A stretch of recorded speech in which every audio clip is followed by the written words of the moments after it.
Senator Lyons. Thank you, Mr President. My question is to the Minister for Employment, Senator Abetz. I refer to the Minister's decision to revoke the Commonwealth Cleaning Service Guidelines. I also refer to advice from the Minister's own department that, quote, there is likely to be a reduction in cleaning costs for government agencies by removing the requirements for pay rates and workplace relations practices that are outside the mainstream framework. Was the Minister aware of this advice before he misled the Senate yesterday when he said that cuts to cleaners' wages are absolutely not likely to occur?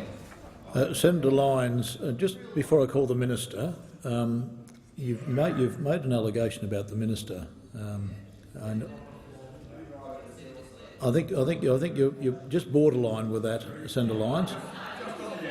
But if the Minister wishes to take the question, I'll call the Leader of the Government of the Senate, Minister Abetz. Thank you, Mr President. As I have said on a number of occasions in this place, we as a government believe that the wages that are set in the Australian workplace relations environment should not be determined by the government, but by the Fair Work Commission in the absence of workers and employers being able to come together in an enterprise agreement. And what the Labor Party have not been able to explain to the attendants, to the security guards, to the grounds maintenance staff as to why they didn't intervene in relation to their wages. Don't they believe on that side that the Fair Work Commission provides a sufficient safety net and a sufficient level of wages for these workers? But the real reason the Australian Labor Party is so interested in this matter is that these so-called guidelines, designed allegedly to protect workers, was more designed to protect trade unions, because the guidelines required these things. Employees had to be provided with information about joining a union by union officials. It was also a requirement that union delegates attend all staff inductions. They had to attend all staff inductions. Scheduling employee meetings. Minister. Senator Moore, a point of order. Another Royal Commission coming our way. Order on my left. Order on my right. What choices is Order. on it? Senator Cormann, Senator Cameron. What choices is on it? Senator Cameron. We can't have a union anywhere near it, can we? Yeah. Order. Order on my left. You have your manager of opposition business waiting to be heard. Order on my right. Senator Moore. Thank you, Mr President. Again, my point of order is on direct relevance. The specific question, the only question in the question, was whether the minister was aware of the departmental advice about savings before he gave his answer yesterday. Order. There was more, Senator Moore, you're correct. That was the question, but also there was an allegation against the minister in that question in a preamble.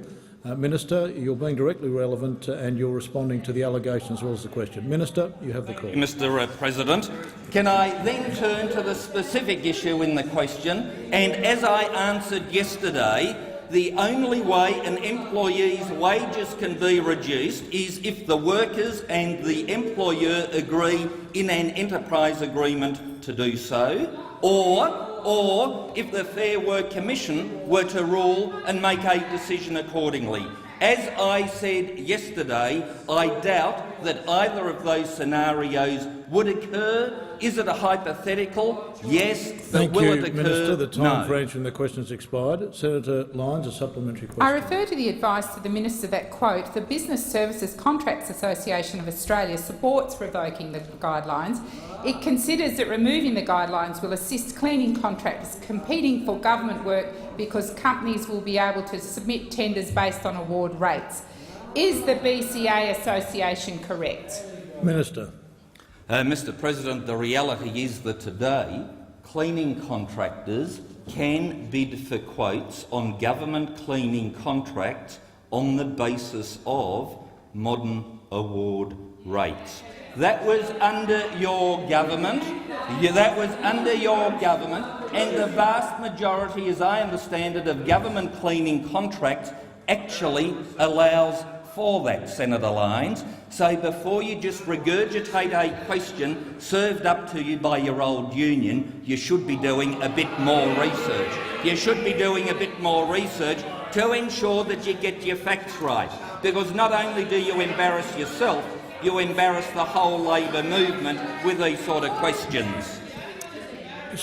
Order. Senator Lyons, final supplementary question. In light of the minister's statements to the Senate yesterday that cuts to cleaners' wages are, I quote, absolutely not likely to occur, and I quote, my money is on it not happening, both of which are completely at odds with the advice of the minister's own department, how can cleaners trust the minister when he claims that wages won't be cut? Minister.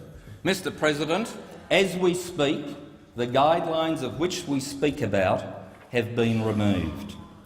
Is there one cleaner in Australia today that is now being paid less because of the removal of the guidelines? And the answer is no. And Senator Cameron's smile tells us that he knows the answer as well.